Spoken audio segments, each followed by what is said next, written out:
राधे राधे, हरे कृष्णा। कैसे हो आप सभी लोग? आशा करती हूँ आप सभी परम मंगल में होगे, स्वस्थ होगे, अच्छे होगे। और आज है मोक्षदा एकादशी और मैं जा रही हूँ परिक्रमा करने, आप लोगों को भी लेके जाऊंगी। और ये एक अचंभे की बात समझ लीजिए या फिर एक मन का उत्साह समझ लीजिए कि जब आपसे डॉक्टर ने बोला हो कि डिलीवरी कभी भी हो सकती है, बच्चा कभी भी आ सकता है, 9 मंथ में भी आपके 15 दिन बीत चुके हों और आप उस समय पे डिसीजन लो कि आपको एकादशी पर वृंदावन की परिक्रमा करनी है। मुझे बिल्कुल अपने कन्हैया जी पे, बाकी बिहारी जी पे पूरी तरीके से विश्वास है कि मैं परिक्रमा बहुत अच्छी तरीके से कर लूंगी। तो मैं पूरी तरीके से रेडी हो चुकी हूँ, लेके अपनी माला झोली, और आपको भी अपने साथ साथ परिक्रमा कराऊंगी। बहुत ही ज्यादा कंफर्टेबल मैंने कपड़े पहने हैं इस टाइम पे, क्योंकि राधे राधे राधे वाली शॉल भी मैं ले चुकी हूँ इनफैक्ट, और बहुत ज्यादा कंफर्टेबल कपड़े पहने हैं। और इस टाइम पे जो एक प्रॉब्लम बहुत ज्यादा होती है, जब आपका बेबी का, बच्चे का हेड डाउन हो जाता है, तो एक प्रॉब्लम बहुत ज्यादा सारी लड़कियों को फेस करनी पड़ती है, वो होता है बार बार वॉशरूम जाने की। तो मेरे को ये तो पूरा विश्वास है कि मैं परिक्रमा कर लूंगी। पंचकोश की परिक्रमा 12 किलोमीटर की परिक्रमा है और मेरे घर से 1.5 किलोमीटर चलने के बाद परिक्रमा स्टार्ट होती है। टोटल मिलाकर अगर मैं देखूं, 1.5 किलोमीटर जाना है, 1.5 किलोमीटर आना, 12 किलोमीटर की परिक्रमा, अर्थात 15 किलोमीटर का सफर मुझे तय करना है। तो ऐसे में 15 किलोमीटर का सफर देखते हैं, वैसे मैं 2 घंटे में तय कर लेती थी। 2 घंटे में मैं हजारों बार परिक्रमा कर चुकी हूँ, मुझे पता भी नहीं है। इनफैक्ट मैं दंडवत परिक्रमा भी कर चुकी हूँ। मैं प्रॉपर परिक्रमा वृंदावन की 2 घंटे में करती थी, लेकिन आज मैं टारगेट लेके चल रही हूँ कि मैं 4 से 5 घंटे में परिक्रमा करूंगी, लेकिन पूरी परिक्रमा करने के तत्पश्चात ही घर आऊंगी, क्योंकि मैं चाहती थी ये। जब से मैं वृंदावन आई हूँ डिलीवरी के लिए, आप लोगों को पता है मैं डिलीवरी के लिए वृंदावन आई, तब से मेरे मन में ये धारणा ही है या फिर बहुत ही ज्यादा पूरा विश्वास कि मम्मी मेरे को एक परिक्रमा करनी है, परिक्रमा करनी है, परिक्रमा करनी है। और आज मोक्षदा एकादशी आ गई और आज ही सुबह सुबह मेरे पिताजी ने कहा परिक्रमा करने चल रहे हो, तो मैंने डिसीजन लिया कि हाँ, परिक्रमा करने में चलूंगी। और देखते हैं कि मैं कितनी कर पाती हूँ, कितनी नहीं कर पाती हूँ। और आप लोग भी मेरे साथ हमें अपने आप पे नहीं, हमें अपने भगवान पे पूरी तरीके से भरोसा है। आप बड़े सारे लोग कमेंट्स भी करेंगे, दीदी भरोसा अपनी तरफ है, लेकिन आपको इस हालत में रिस्क नहीं लेना चाहिए। जिंदगी की डोर सौंपी हाथ दीनानाथ के। तो मैंने तो जब मैं वृंदावन आ रही थी तब भी दीनानाथ के हाथ में डोर सौंप दी थी। अब परिक्रमा पे जा रही तब भी दीनानाथ के हाथ जिंदगी से, क्योंकि फ्यूचर हमने नहीं, उसने देखा है। तो चलो आप लोग भी मेरे साथ चलने के लिए तैयार है। 1 2 3 चलते हैं। फाइनली मैं और पापा जी, ये रे पापा जी, राधे राधे बोलो। राधे राधे। फाइनली मैं और पापा जी निकल चुके हैं परिक्रमा के लिए। और 5 दंड लगाने के बाद पापा ने दंड लगा दिए, परिक्रमा स्टार्ट कर दी है। मैंने दंड नहीं लगाया, अर्ध दंड लगाती हूँ मैं, लेकिन मैंने नहीं लगाया, रीज़न आप सभी लोगों को पता ही है। और अब हमारी 11 नंबर की सवारी चल पड़ी है परिक्रमा मार्ग पे, और परिक्रमा मार्ग पे पहुँचते हम रेलवे ट्रैक पे आ चुके हैं। अच्छा, किसने ये रेलवे ट्रैक देखा है मुझे कमेंट करके अवश्य बताइए। अच्छा, जब भी हम परिक्रमा मार्ग पे आते हैं ना महाराज, ऐसा लगता है जैसे कि उत्सव सा चल रहा हो। और एकादशी का दिन है, फिर तो कहना ही क्या है। अब हम लोग आ चुके हैं इंद्रदेव महाराज जी के आश्रम के ठीक सामने। ये इंद्रदेव जी महाराज जी का आश्रम है और ये बहुत ही अच्छी कथावाचक हैं, अच्छे कथा करते हैं। बिल्कुल बहुत मुझे पसंद है इनकी कथा भी। और आगे चलते चलते चलते चलते देखिए, ऐसा लग रहा है जैसे कि एकादशी नहीं, कोई वृंदावन में उत्सव हो। वृंदावन में तो हर समय ही उत्सव बना रहता है। और अब हम आनंद धाम गौड़िया मठ के आसपास भी आ चुके हैं, और आनंद धाम गौड़िया मठ के पास ही एक आश्रम आता है। हाँ, आप सभी लोग बखूबी जानते होंगे, और वो आश्रम है महाराज अनिरुद्धाचार्य जी का आश्रम।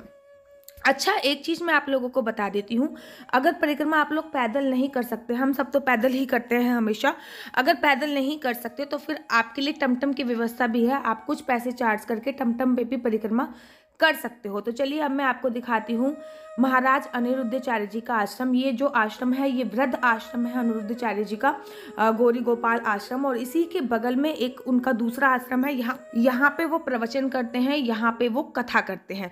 तो एक बार राधे राधे जरूर बोलिएगा। यहाँ पे आपको हर समय बहुत ज़्यादा भीड़ आपको अवश्य और अवश्य देखने को मिलेगी, क्योंकि यहाँ पे हमेशा ही मेला लगा है। मैं तो वैसे ही कहती हूँ कि श्रीधाम वृंदावन में हमेशा ही उत्सव रहता है, लेकिन अगर एकादशी हो तो वो जो उत्सव होता है वो महा उत्सव की श्रेणी में चल आ जाता है। तो चलिए अब आगे चलते हैं परिक्रमा में। ये मैं और पापा जी परिक्रमा करते जा रहे हैं, आपको क्या लगता है क्या मैं पूरी परिक्रमा कर पाऊंगी या नहीं कर पाऊंगी? चलो आपको बताती हूँ। और आगे चलते चलते चलते चलते अब आ चुका है कालीदेह, और उससे आगे बांके बिहारी जी का मंदिर आएगा, फिर चीर घाट, और अब हम प्रवेश कर चुके हैं। अच्छा, एक चीज़ मैं आप लोगों को बता देती हूँ कि वृंदावन में जो भी परिक्रमा मार्ग पे पेड़ आते हैं तो अगर उनमें से जगह होती है तो आपको वहाँ से होके निकलना चाहिए, मतलब पेड़ के उस तरफ से होके, क्योंकि वृंदावन के वृक्ष का मरम न जाने कोई, और डाल डाल पे पात पात पे राधे राधे होई। तो वृंदावन के वृक्ष का मरम कोई नहीं जानता है, हर डाल डाल पे हर पात पात पे राधे राधे होती है। हम आगे चलते जा रहे हैं और इस समय पे हम लोग पहुंच चुके हैं। ये देखिए माता जी ये दंडवत परिक्रमा कर रही हैं, ये आधी दंडवत परिक्रमा कर रही हैं, अर्ध दंडवत परिक्रमा कर रही है। मेरा भी सौभाग्य रहा है कि मेरे को 2 बार दंडवत परिक्रमा करने का मौका मिला है। ये भैया पूर्ण दंडवत परिक्रमा कर रहे हैं श्रीधाम वृंदावन की। और अब हम लोग आ चुके हैं कालीदेह पर।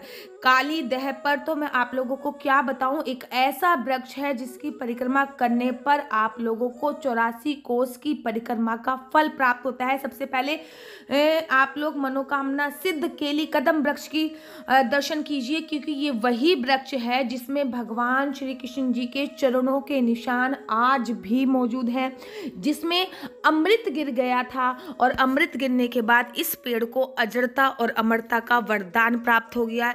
अमृत का कलश चांद देवता ने यहाँ पे टांगा था, वो भी इस पेड़ पे आज भी मौजूद है। पहले यमुना जी यहाँ पे बहा करती थी, लेकिन यमुना जी का बहाव स्थान के साथ साथ परिवर्तित होता चला गया। लेकिन ये जो जगह है यहाँ पे आके आप इस वृक्ष की 4 परिक्रमा अवश्य कीजिए, क्योंकि इस वृक्ष की 4 परिक्रमा करने के तत्पश्चात आपको 84 कोस की परिक्रमा का फल प्राप्त होता है। 5500 साल पुराना ये वृक्ष है, तो इसकी 4 परिक्रमा अवश्य कीजिए। मैं भी आई और मैंने भी इस वृक्ष की 4 परिक्रमा करी और मत्था टेका, और कुछ देर में यहाँ पे बैठी मतलब, और यहाँ पे बैठ के विश्राम नहीं किया, यहाँ पे बैठ के हमने ध्यान किया। ये देखिए बड़े बड़े अक्षरों में लिखा है प्राचीन कालीदेह मंदिर, 5500 वर्ष पुराना प्राचीन कालीदेह का मंदिर। और यहाँ पे परिक्रमा निरंतर चलती जा रही है, बड़े सारे भक्त परिक्रमा कर रहे हैं, और मैंने फिर परिक्रमा प्रारंभ कर दी है। पुलिस वाले अपना कार्य कर रहे हैं, क्योंकि परिक्रमा मार्ग पे अब बहुत भीड़ होने लगी है। और अब आ चुका है मदन मोहन मंदिर, वृंदावन का सबसे पुराना मंदिर है। इसे 1580 ईस्वी में मुल्तान के राजदास कपूर जी ने यमुना के किनारे बनवाया था। 60 फीट ऊंचा मंदिर है और इसका एक अपना ही अलग इतिहास है। अगर इसके बारे में जानना चाहते हो तो मुझे कमेंट्स कीजिए, मैं इसके ऊपर पूरी डिटेल में वीडियो बनाऊंगी। कैसे यहाँ पे पहले सोने का कलश हुआ करता था, अब इसके जो भगवान जी हैं मदन मोहन जी वो करौली में हैं, कैसे वो करौली में पहुंचे, आदि आदि आदि। और अब हम लोग पहुंच चुके हैं बांके बिहारी जी के मंदिर के बिल्कुल पास में। और ये जो बस थोड़ा सा कुछ कदम चल के बांके बिहारी जी का ये अब निकास मार्ग बना दिया है। पहले ये एंट्री गेट भी हुआ करता था, लेकिन अब ये निकास मार्ग बना दिया है, अब यहाँ से एंट्री निषेध कर दी गई है। और अब हम लोग आ चुके हैं इमली तला के मंदिर, और इसका भी अपना एक इतिहास है। पूरे श्रीधाम वृंदावन में मात्र और मात्र एक ही इमली का पेड़ है जो कि इस मंदिर में स्थित है, और इसका नाम है इमली तला का मंदिर। एक बार अंदर से दर्शन करा देती हूँ। पूरी डिटेल में वीडियो चाहते हो या फिर पूरी डिटेल में आप लोग इसके बारे में जानना चाहते हो तो मुझे कमेंट कीजिए, मैं पूरे डिटेल में आप लोगों को इसके बारे में बताऊंगी। एक बात मैं आप लोगों को बता दूं कि ये 5500 वर्ष पुराना इमली का पेड़ है और इसका इतिहास भी बहुत ज़्यादा अच्छा है। लेकिन इसके साथ साथ आपको इसकी 4 परिक्रमा जरूर करनी चाहिए। तो चलिए आप लोग मेरे साथ सबसे पहले इसके बारे में थोड़ा सा पढ़ लीजिए स्क्रीनशॉट मार के, उसके बाद मेरे साथ इसकी 4 परिक्रमा अवश्य कीजिए, क्योंकि इस मंदिर का अपना एक अलग इतिहास है। राधा रानी से संबंधित मंदिर है। भगवान श्री कृष्ण जी इस पेड़ के वृक्ष के नीचे बैठ के राधा रानी का ध्यान किया करते थे। और भी अपना इतिहास है। अगर आप डिटेल में जानना चाहते हो तो मुझे कमेंट्स कीजिए, मैं इसके बारे में भी डिटेल में बताऊंगी। लेकिन इस समय आप लोग मेरे साथ इस इमली के पेड़ की 4 परिक्रमा अवश्य कीजिए। कहते हैं इस इमली के पेड़ की 4 परिक्रमा करने से आपको 4 जन्मों के पापों से छुटकारा मिल जाता है, इसलिए आपको इस पेड़ की 4 परिक्रमा अवश्य करनी चाहिए। तो आप लोगों ने करी इस पेड़ की 4 परिक्रमा। तो चलिए अब आगे चलते हैं और आगे चलने के तत्पश्चात अच्छा श्रीधाम वृंदावन में आए तो इस पेड़ को जरूर देखें, इस मंदिर अवश्य और अवश्य जाएं। श्रीधाम वृंदावन में पड़ता है, कुछ ऐसा लुक आता है बाहर से, आप लोग देख लीजिए। और पूरे वृंदावन में केवल और केवल एक ही इमली का पेड़ है, वो यही पेड़ है। और लुक थोड़ा सा इसका कुछ इस प्रकार से आता है और यहाँ पे बहुत अच्छी सी चित्रकारिता भी हो रखी है, जो कि मैं थोड़ा ज़्यादा डिटेल में नहीं बता पाऊंगी क्योंकि हम लोग परिक्रमा कर रहे हैं, इसलिए ज़्यादा डिटेल में तो नहीं बताऊंगी। लेकिन बहुत अच्छी सी चित्रकारिता यहाँ पे हो रखी है। और यहाँ पे होता है सेल्फी टाइम, और मैंने भी इमली तला के मंदिर के पास जाके एक छोटी सी सेल्फी क्लिक करी है। आप लोग मुझे बताओ कैसी लग रही है। और देखो परिक्रमा की खुशी मेरे चेहरे पे ही दिख रही है। अब आ चुका है सिंगार घाट, और सिंगार घाट में हो रही थी राधे राधे। यमुना मैया के भी दर्शन कीजिए। ये यहाँ से यमुना मैया प्रथम बार दिखती है, फिर आगे जाके भी यमुना मैया के 3-4 घाट हैं, लेकिन सिंगार घाट पे पहला यमुना जी का घाट है, उसके बाद आगे भी है, फिर यहाँ पे गोविंद घाट आता है, फिर भ्रमर घाट आता है, ये दूसरा घाट आ गया है। अब आगे देखिए यमुना मैया जी आ गई हैं। बोलिए यमुना मैया की जय, बोलिए राधा रानी की जय, बोलिए बाके बिहारी लाल की जय। तो यहाँ पे यमुना जी का पानी अब बहुत ज़्यादा साफ़ हो चुका है। पहले यमुना जी का पानी इतना ज़्यादा साफ़ नहीं था, लेकिन यमुना जी का पानी बहुत ज़्यादा साफ़ हो चुका है। और ये देखिए पूरा का पूरा यहाँ पे आप लोग आचमन अवश्य कीजिएगा। ये ब्रजरज अपने मस्तक पर अवश्य लगाइएगा। पिताजी जा चुके हैं आचमन करने के लिए, थोड़ा सा यमुना जी का पानी लेंगे और आचमन करेंगे। तो आप लोग भी जब भी परिक्रमा करें या श्रीधाम वृंदावन में आए तो यमुना मैया का आचमन जरूर लीजिएगा। हाथ में पानी लेके अपने मस्तक पे डालना है, थोड़ा सा पानी आपको हल्का सा कुछ बूंदे पानी पीनी है, अपने हाथों पर डालना है, पैरों पर डालना है, तो उसको आचमन कहते हैं। आचमन आपको अवश्य करना है। और ये है यमुना घाट। और राधे राधे करते करते चलिए अब हम आगे चलेंगे और राधे राधे करते करते आगे चलेंगे, क्योंकि अभी मैंने को आपको दिखाना है कि यमुना मैया की आरती कहाँ पे होती है।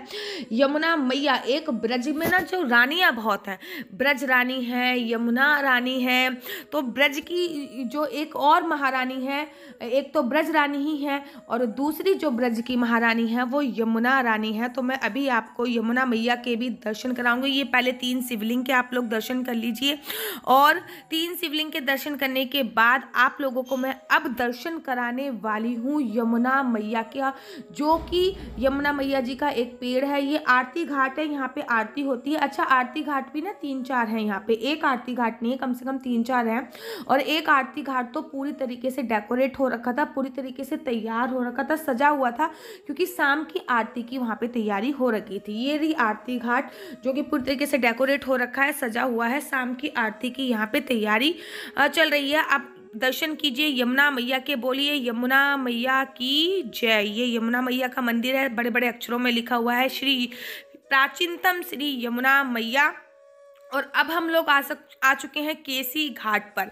केसी घाट पे हम लोग अटला चुंगी से परिक्रमा प्रारंभ करते हैं, तो केसी घाट पे हमारी आधी परिक्रमा विश्राम हो जाती है, आधी परिक्रमा खत्म हो चुकी है। केसी घाट एक ऐसी जगह है, तो यहाँ पे जो ये चाय वाले भैया हैं ये बहुत ज़्यादा फेमस है। हम लोग इनकी चाय अवश्य और अवश्य पीते हैं, और अभी से नहीं, पिछले 6 साल से मेरा यही नियम है। मैं परिक्रमा मार्ग में बीच में कहीं नहीं रुकती, केवल केसी घाट पे रुकती हूँ। केसी घाट पे पानी पीती हूँ और उसके बाद चाय पीती हूँ और फिर आगे बढ़ती हूँ। अब आगे टटिया आश्रम आएगा, और ये है बरहा बाबा का मंदिर है। यहाँ पे बरहा बाबा जी का आश्रम है, और यहाँ पे कुंभ का आयोजन हुआ था। प्रथम कुंभ यहीं पे लगा था, और हमारी पहली शादी की सालगिरह हमारा सौभाग्य था कि हमने प्रथम कुंभ में ही पहली शादी की सालगिरह बनाई थी। और ये है श्री तटिया स्थल। आप लोगों को पता ही होगा तटिया स्थल के बारे में, जो श्रीधाम वृंदावन आते हैं। अब मैं आप लोगों को दर्शन करा रही हूँ हिरन बन के। यहाँ पे पहले हिरन घूमा करते थे, लेकिन अब नहीं घूमते हैं। निकुंज वन भी इसको कहते हैं, हिरन वन बोला जाता है इसको। और इसके ठीक सामने ये एक आश्रम है। यहाँ पे मैंने कथा सीखी थी।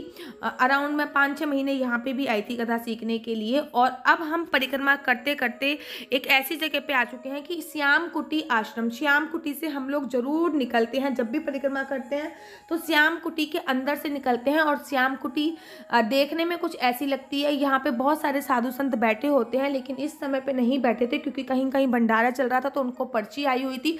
तो जब भी पर्ची आती है तो वो भंडारा पाने चले जाते हैं। अच्छा, यहाँ के साधु संत तभी भंडारा पाते हैं जब उनको पर्ची मिलती है, ऐसे वो भंडारा नहीं पाते हैं। और ये कौशिक जी महाराज की का आश्रम आ चुका है। अगर आप लोग कौशिक जी महाराज की कथा सुनते हैं तो मैं भी सुनती हूँ, मुझे भी बहुत अच्छी लगती है, आनंद आती है। और ये आ चुका है चामुंडा माता का मंदिर। चामुंडा माता के मंदिर से तो लगभग ऐसा लगता है मुझे कि मेरी परिक्रमा बस विश्राम ही होने वाली है। ये भाई साहब दंडवत परिक्रमा कर रहे थे। और अब आ चुका है बाबा नीम करोली का मंदिर। और बाबा नीम करोली का मंदिर से थोड़े से आगे से ही परिक्रमा मैंने स्टार्ट की थी। अटल्ला चुंगी आ चुका है, यहाँ से मैंने परिक्रमा प्रारंभ करी थी, मैंने वहीं से परिक्रमा विश्राम करी है। तो यहाँ से भी आप परिक्रमा प्रारंभ करो, आपको वहीं पे परिक्रमा विश्राम करनी चाहिए। ये मेरे घर के पास का मंदिर, मेरी परिक्रमा विश्राम हो चुकी है। फाइनली हमारी परिक्रमा पूरी हो चुकी है और हम घर की तरफ आ चुके हैं। लगभग थोड़ा सा टाइम तो ज़्यादा लगा, लेकिन पापा और मैंने परिक्रमा का पूरा आनंद लिया। ना ज़्यादा गर्मी थी, ना ज़्यादा सर्दी थी, धूप की लालिमा हल्की हल्की थी। पापा जी, आनंद आया तुम्हें परिक्रमा में? हाँ, एकदम बहुत बढ़िया आनंद आया। आया। हाँ, थोड़ा सा टाइम हमारा ज़्यादा लगा क्योंकि मैंने आपसे बोला ना, मम्मी और मैं ही नहीं, पापा भी बहुत ज़्यादा शताब्दी नहीं रहे हैं और मैं भी शताब्दी नहीं हूँ। लेकिन हम दोनों झेलम एक्सप्रेस की तरह चलते रहे। पैसेंजर भी नहीं बने, लेकिन झेलम एक्सप्रेस की तरह चलते रहे। फाइनली खत्म हो गई। बाकी बिहार जी ने हमारी पूरी परिक्रमा करा दी और घर बस अब कुछ कदम की दूरी पर है। और आज का ब्लॉग मैं यहीं पे ख़त्म करती हूँ। आशा करती हूँ आप लोगों को मेरी वीडियो अच्छी लगती होगी। अगर आपको मेरी वीडियो अच्छी लगती है तो आप अपना YouTube channel mister and missus Chauhan को लाइक शेयर सब्सक्राइब करना बिल्कुल भी मत भूलिए। तब तक के लिए मुझे दीजिए इजाजत। राधे राधे, हरे कृष्णा, हरि बोल।